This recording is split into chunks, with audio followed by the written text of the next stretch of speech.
Tuesday morning. Let's get into it. So just down at Dropbox point to pick up my parts for the day. It's only one part. It's that hose from yesterday. So yeah, gonna get that boiler repaired. So let's get around there. Right, so back at this Baxi Mega Flow from last night. So I've got the hose as you saw. Get in there and repair it. Hopefully it should be a nice, simple, easy, straightforward job. As I did mention yesterday, 2 other engineers have been here. They haven't spotted that was blocked. They just kept on repressurizing the expansion vessel. So anyway, we'll get into this and get it done.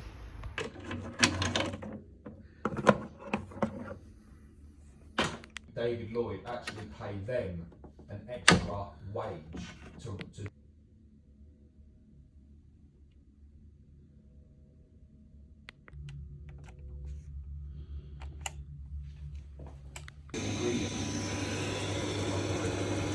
Right, job number 1 done. As you see, I've just replaced that hose, and it's, yeah, I've run it up for like 15-20 minutes, just make sure the pressure didn't rise, and yeah, absolutely fine.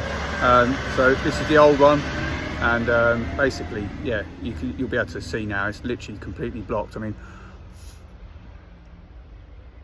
I cannot blow through that. I mean, I put 7 bar of pressure through the flipping thing yesterday, and it still wouldn't have it. So yeah, on to the next one. Let's go and see what that one is. Okay, so job number 2. Says all off, but as you can see by the steam there, looks to be working. So let's investigate and see what's going on. So that one there I couldn't really film because the gentleman was standing with me and we were just chatting, but basically he's got a very, very big house.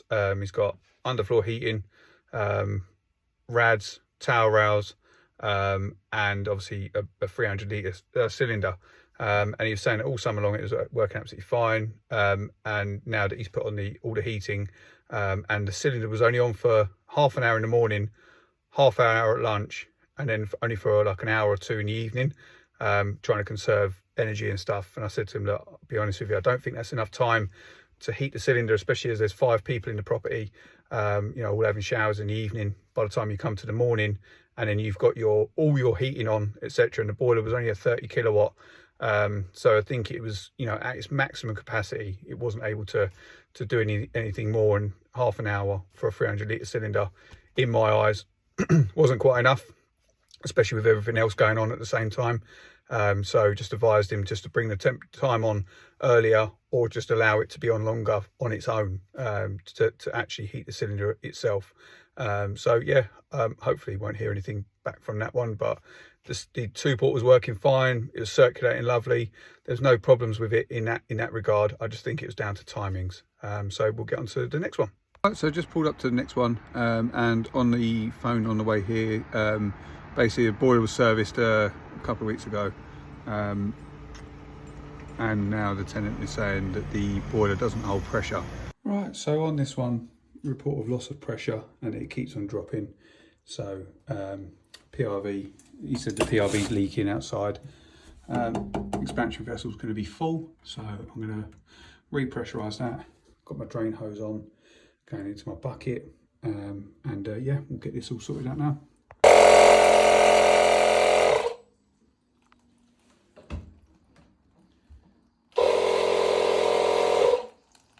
There we go.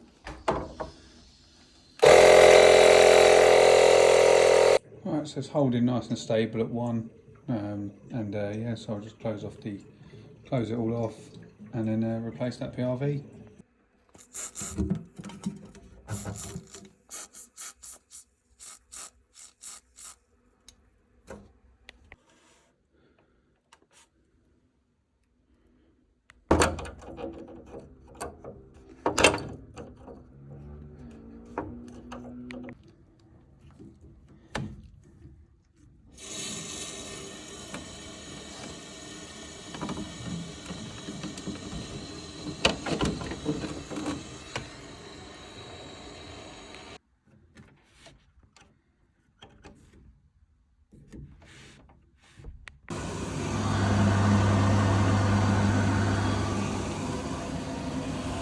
I just need to do my FGA readings, and should be all done. And one other thing is, I did have a brand new PRV to put in, but I couldn't actually do it because there's a a little grub screw that holds it in, and it's fully rounded off. Literally couldn't get it out for love nor money. So took it out, washed it all out, cleaned it all up, and obviously you saw that it was holding pressure as well. I will retest it again, but yeah, I'm 99% sure that should be fine now. Nice and stable. Just check that PRV, no drips coming out. So yeah, all good. As you can see on that one, tenant was reporting pressure loss daily, so I had to, obviously didn't even need to drain the boiler because there's no pressure in it. So I just opened up the drain valve into my bucket, emptied out the expansion vessel and recharged it up to 1 bar, and then took the PRV out. I couldn't actually get the whole body out because the grub screw underneath was rounded off. Did try a few different things, but it wouldn't come out. So I cleaned it up, made sure that the inside was nice and clean as well, and then put it back in again, and obviously you tested it probably about 3 or 4 times with the heating on, etc. No loss through there, so I think that should be okay. I've done it on other boilers in the past, not really heard any other problems before. Yeah, as long as you clean them up, you know, well, then and obviously I really greased them up as well, then yeah, should be hopefully okay. So we'll move on to the next one. Next one sounds exciting. So yeah, we'll get there, see what's going on.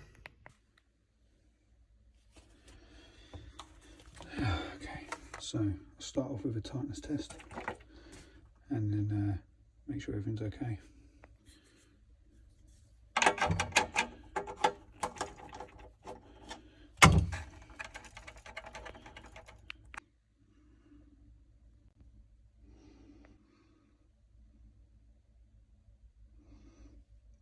Stabilisation, and now the actual test. 2 minutes. Okay, so the reason why I'm here on this one is because the boiler lost pressure, which is around there. They got a third-party emergency plumber in, which repaired the leak, which was on a radiator. So that's been resolved. As you can see, it's got pressure on there. And yeah, then after that, he said that the CO alarm went off, which it looks fairly old. So I'll try and have a look at the date.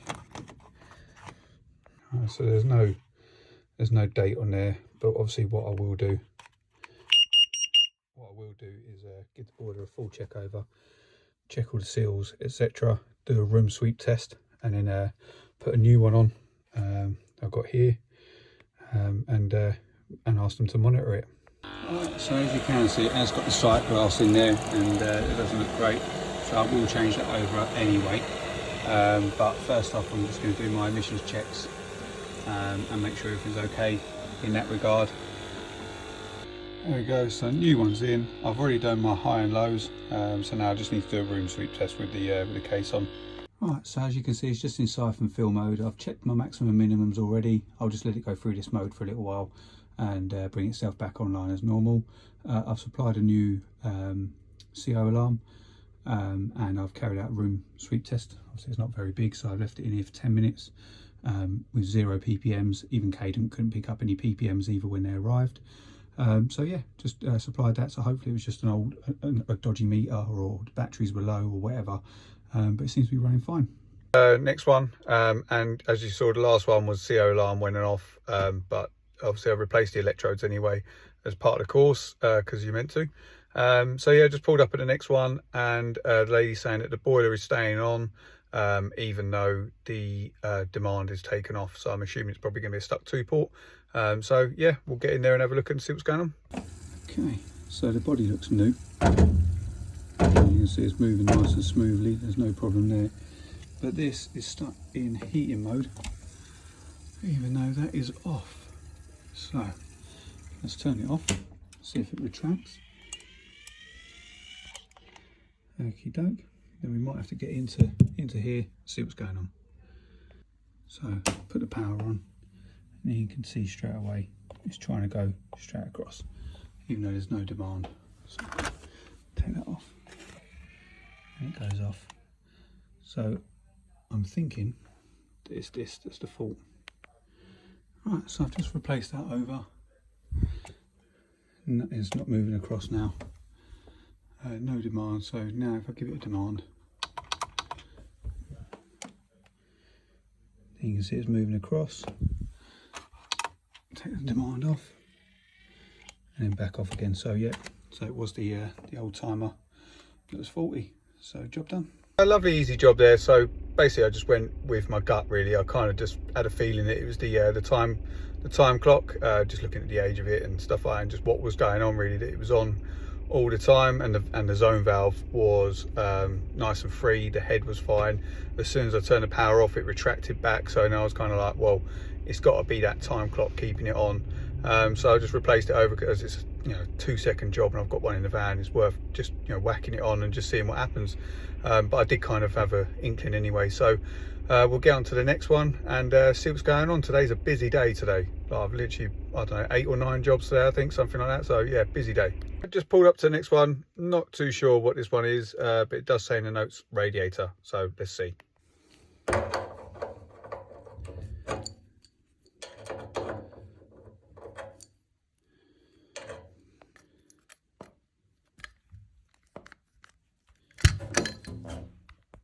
Right, so that one there, basically a report of 3 radiators not working, and just found that the springs inside the heads were actually permanently down. It wouldn't retract at all.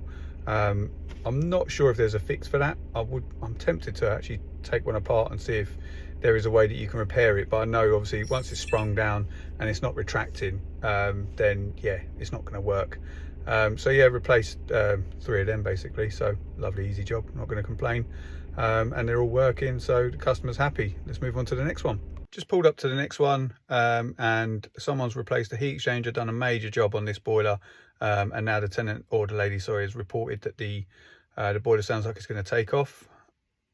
It's a green start. I'm probably going to suspect maybe the condense is blocked or something like that. So yeah, we'll go in and have a look.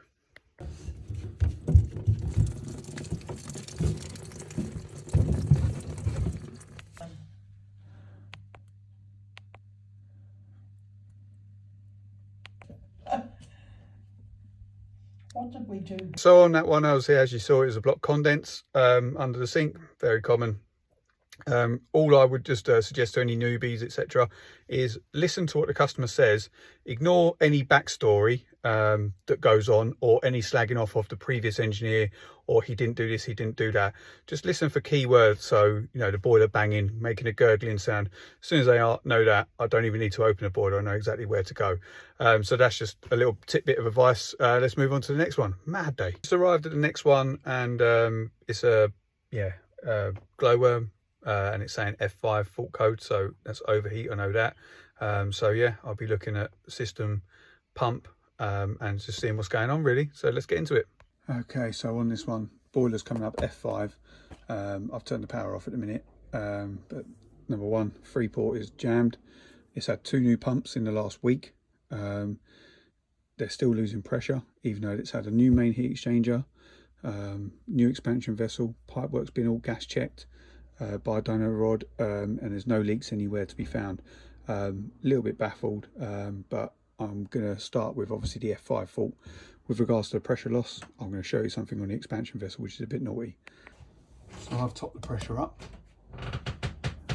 Bit naughty that though, bit naughty, but I know why they've done it.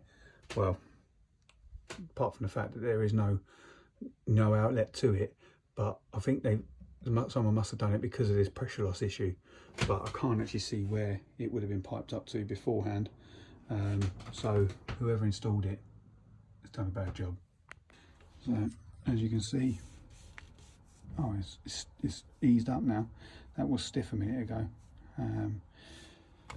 but the Freeport is missing the handle. Anyway, let's have a look.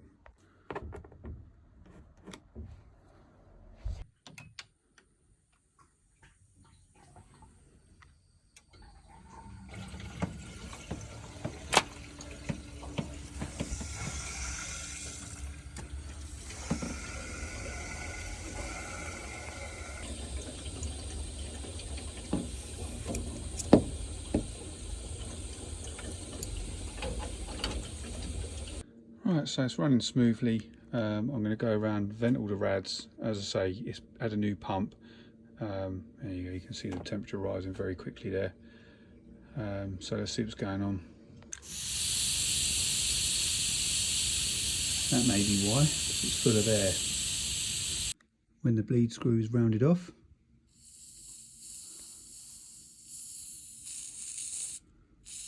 so there is another PRV up here, which obviously is working. There's a report of pressure loss. I thought I'd check this PRV up here. As you can see, it's absolutely bone dry, nothing going on there. As we saw there, lots of air in the system. Basically, I think that's what had happened. Is someone I was just looking through previous notes, and somebody was there last week. I know who it is, and he changed the pump, and maybe there was an airlock or something like that, and it had moved, whatever. Not in the blame game. Just here to repair it really, and hopefully that just gets it resolved. The rads are all piping hot now. The boiler's ticking along at 65 degrees. I can't see any other issues. It's nice and quiet again now. So yeah, hopefully that one is that.